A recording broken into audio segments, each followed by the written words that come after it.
peringatan 1 abad NU di Sidoarjo itu, saya sebenarnya punya tugas melepas lomba gerak jalan warga Nahdien. Tapi Pak Jokowi ngajak pulang ke Jakarta, ikut satu pesawat. Saya tidak jadi ikut acara NU lanjutannya, bicara tentang indeks persepsi korupsi. Apa yang terjadi? Saya bilang, Pak, masalahnya ada di berbagai sektor. Dari mana Pak Mahfud tahu? Tahu karena saya ngundang Transparansi Internasional ke rumah saya, ngundang Litbang Kompas ke rumah saya, ngundang partnership yang selama ini bergerak menilai tentang korupsi. Kesimpulannya apa, Pak? Kesimpulannya itu, korupsi itu ada di birokrasi, terutama perpajakan dan bea cukai. Clear itu, kesimpulan Transparansi Internasional. Nah, di situ Pak Jokowi sudah agak iya agak takjub, agak heran itu diperbacakan. Kok enggak sembuh-sembuh? Nah, kemudian ada di mana? Korupsi itu ada di DPR.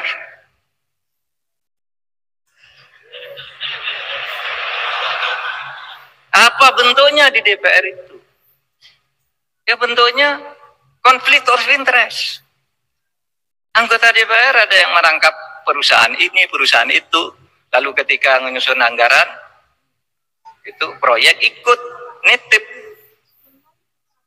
Ada lagi berfungsi ganda, konflik of interest. Menjadi lawyer, kemudian ikut ngurus perkara orang. Itu temuan Transparansi Internasional. Yang ketiga di pengadilan. Kasus-kasus dibayar. Ada Pak, ada itu udah ditangkap. Di Mahkamah Agung ini ada 4 hakim agung ditangkap sekarang. Bayar, perkaranya udah jatuh, kan perkara udah dijatuhkan itu enggak bisa diubah, saudara. Hakimnya aja ditangkap. Itu katanya di Mahkamah Agung. Dan itu internasional, saudara. Investor-investor asing yang memberitahu itu, Pak, kalau kami urusan itu harus ke DPR, bayar sekian. Ke pajaknya kena sekian, dinego, sesudah ini ditawar begini, sudah kami mau bayar pajak penuh, tapi diminta udah turun aja, tapi sisanya dibagi. Udah tahu semua catatannya, saudara. Sehingga, wah, kok enggak sembuh-sembuh ya? Gitu yang muncul. Ini yang harus kita perbaiki di dalam ketatanegaraan kita, yang pada sore hari ini kita bicara tentang parpol. Ya. Nah, saudara sekalian, kalau kita teliti lebih lanjut,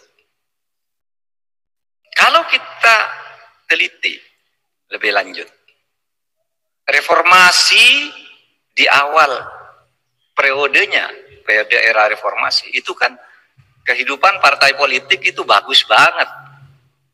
Pemilu terbaik sesudah Orde Baru adalah pemilu era reformasi pertama tahun 99, di mana PDIP menang mutlak dibandingkan yang lain lah, 36%. Yang lain dibagi ke sekian banyak partai, tapi 36% diambil PDI sendiri. Karena demokrasinya waktu itu bebas. PDI banyak pendukungnya, menang. PDIP dipimpin Bu Megawati menang.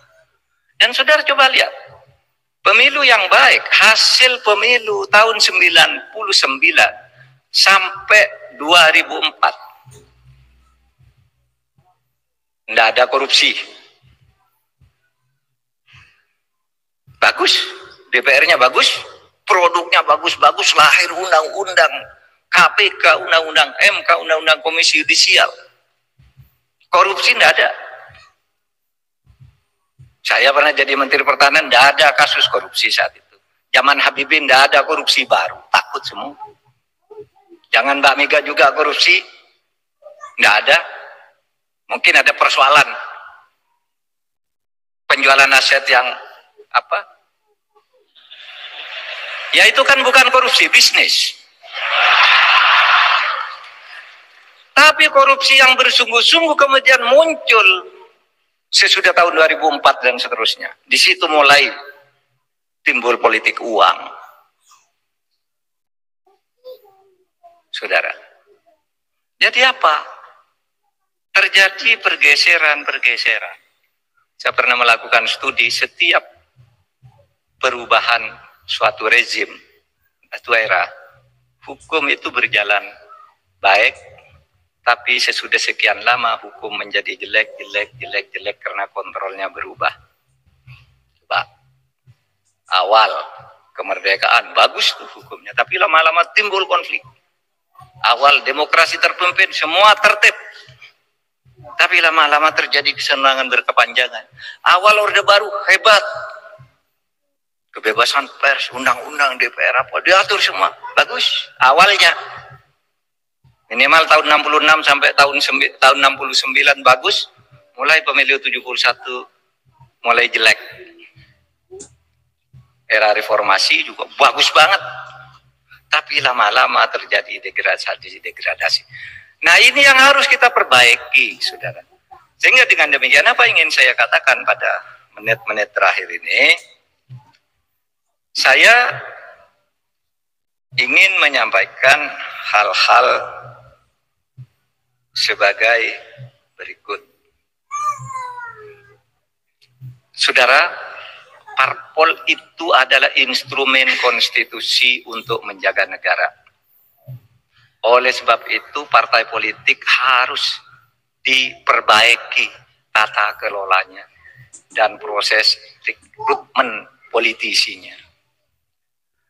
Banyak orang mengatakan sekarang di medsos, bubarkan DPR, bubarkan parpol. Saudara, itu adalah pilihan yang sangat jelek.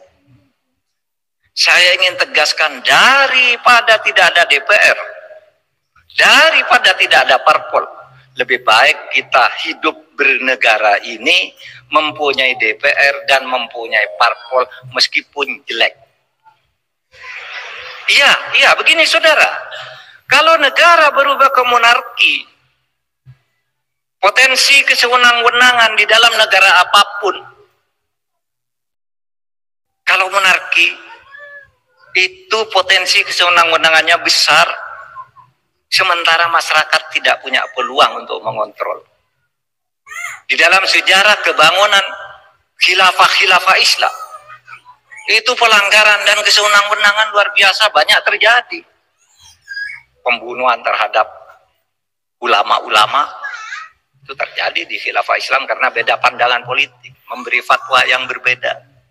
Imam Hambali yang kita ikuti ajaran fikihnya sampai sekarang dipenjara, dianiaya karena beda pendapat dengan khalifah.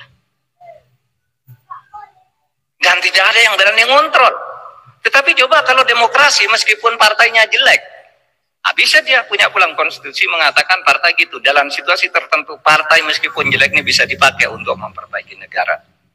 DPR harus ada untuk menyelesaikan masalah. Oleh sebab itu jangan berpikir dalam situasi sekarang udahlah berubah negara kita jangan menjadi demokrasi, tidak boleh. Harus tetap demokrasi. Pilihannya partai dan DPR harus diperbaiki bersama-sama, saudara. Ya. Nah, yang kedua, partai politik dalam ide kita itu dibangun untuk salah satunya adalah rekrutmen kepemimpinan bangsa. Oleh sebab itu partai politik itu harus ada, tetapi harus bersaing untuk memilih pemimpin yang benar, memilih wakil rakyat yang benar. Itu.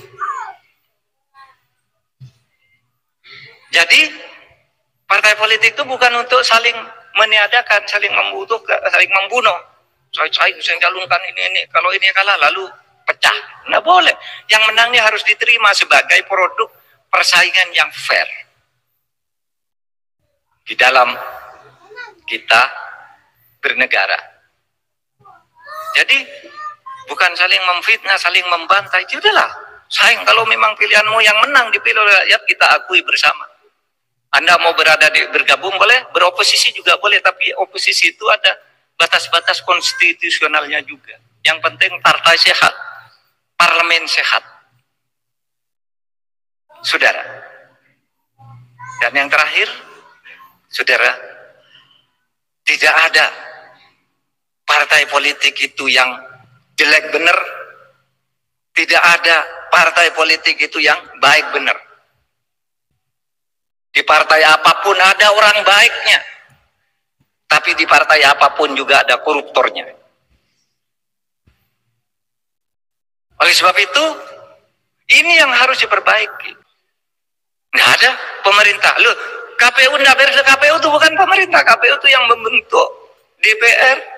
Hasil partai pemilihan orang-orangnya partai politik semua yang memilih. Ini pemilu yang sekarang. Tetapi saudara, dari liberalisasi politik yang seperti itu, kemudian lahir apa? Ya. Yang lahir adalah politik transaksional, politik biaya tinggi. Sehingga sekarang orang karena pemerintah tidak ikut ngawasi, bisa beli ke KPU di tingkat bawah. Di suatu tempat di Jawa Timur beli ke bupati itu yang ngatur lurah-lurah semua. Lurah itu yang kemudian ngatur suara untuk setiap orang, bukan hanya untuk setiap partai, untuk setiap orang. Sehingga misalnya orang Papua bisa aja kalau dengan lurah, kenal dengan lurah itu menjadi wakil dari Jawa Timur. Karena suaranya bisa diatur. Sekarang, nah ini pilihan politik kita ini sudah benar apa tidak? Ini persoalannya. Kalau mau pembongkaran partai politik, gimana nih cara membongkarnya? Apa ngubah sistem pemilunya? Atau apa? Sehingga sekarang ini, saya kemarin bicara kok susah ya mengajukan aspirasi-aspirasi yang baik bagi pembangunan hukum, tetapi selalu gagal di DPR.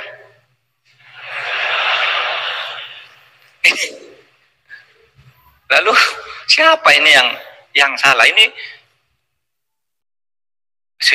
zaman Bung Karno tuh undang-undang, wah hebat, banyak lahir. Setiap ada aspirasi yang rakyat, undang-undang itu dibuat undang-undang. Zaman Pak Harto juga lumayan. Nah sekarang ini undang-undang penting, nggak bisa lahir. Parpolnya nolak, DPR-nya nolak. Ketika ditanya, DPR kok nolak? Dan kan bagus, bos.